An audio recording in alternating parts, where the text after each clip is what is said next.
नमस्कार। चलिए आज मैप के जरिए उत्तर प्रदेश की सभी प्रमुख झीलों की एक सैर करते हैं। यूपीपीसीएस, आरओ और एआरओ जैसे एग्जाम्स के लिए ये जानना बहुत ही जरूरी है कि कौन सी झील आखिर है कहाँ। तो फिर शुरू किया जाए। लेकिन इससे पहले कि हम आगे बढ़ें, एक सवाल है। सोचिए जरा, उत्तर प्रदेश की सबसे बड़ी नेचुरल लेक यानी प्राकृतिक झील आखिर है कहाँ?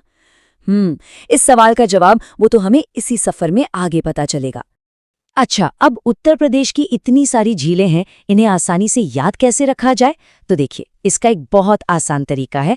हम पूरे राज्य को आप कह सकते हैं 4 हाइड्रो ज्योग्राफिकल रीजन्स में बांट कर देखेंगे। एग्जाम्स के लिहाज से ये तरीका बहुत काम आता है। तो ये रहा वो मैप जो हमारा गाइड बनेगा। देखिए, हम अपनी यात्रा शुरू करेंगे पश्चिमी यूपी मतलब ब्रजमंडल से।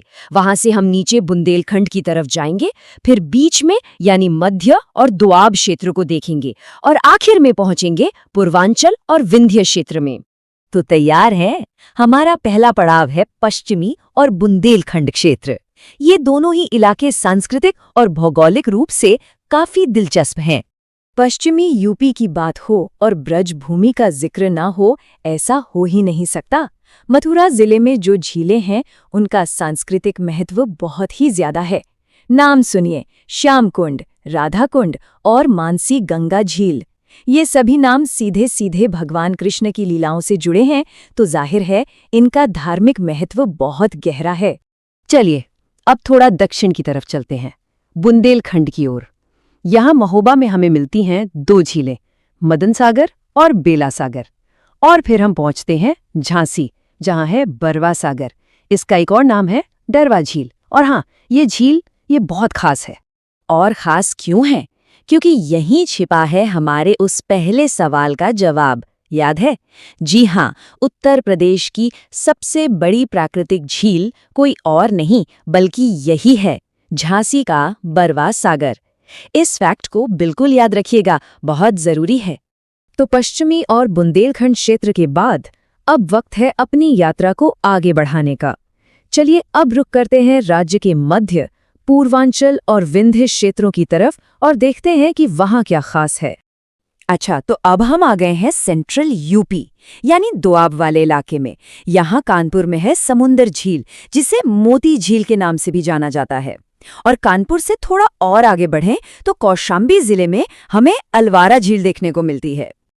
अब बात करते हैं पूर्वी क्षेत्रों की।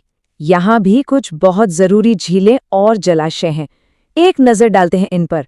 देखिए, मिर्जापुर में है सिरसी जलाशय, संतनगर में रामगढ़ ताल प्रसिद्ध है, सुल्तानपुर में है राजा का बांध और रामपुर की तो अपनी रामपुर झील है ही। तो हमने पूरे उत्तर प्रदेश का एक चक्कर तो लगा लिया है। अब सबसे जरूरी काम, एक फटाफट वाला रिवीजन, ताकि ये सारी जानकारी दिमाग में एकदम बैठ जाए। ये टेबल देखिए, एक तरह से मैच द फॉलोइंग जैसा है, सब कुछ एक जगह पर। चलिए एक एक करके इसे पक्का करते हैं।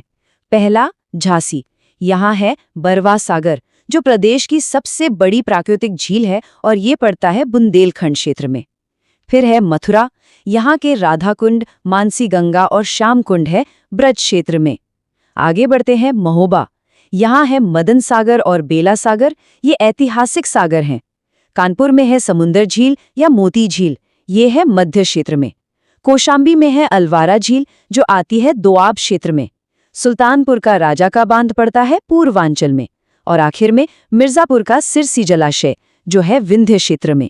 तो देखा आपने, मैप के जरिए पढ़ना कितना आसान और असरदार हो सकता है। यूपीपीसीएस हो, आरओ हो या एआरओ, इन सब परीक्षाओं में सफलता के लिए मैप पर अच्छी पकड़ होना, समझ लीजिए, एक तरह से जीत की गारंटी है।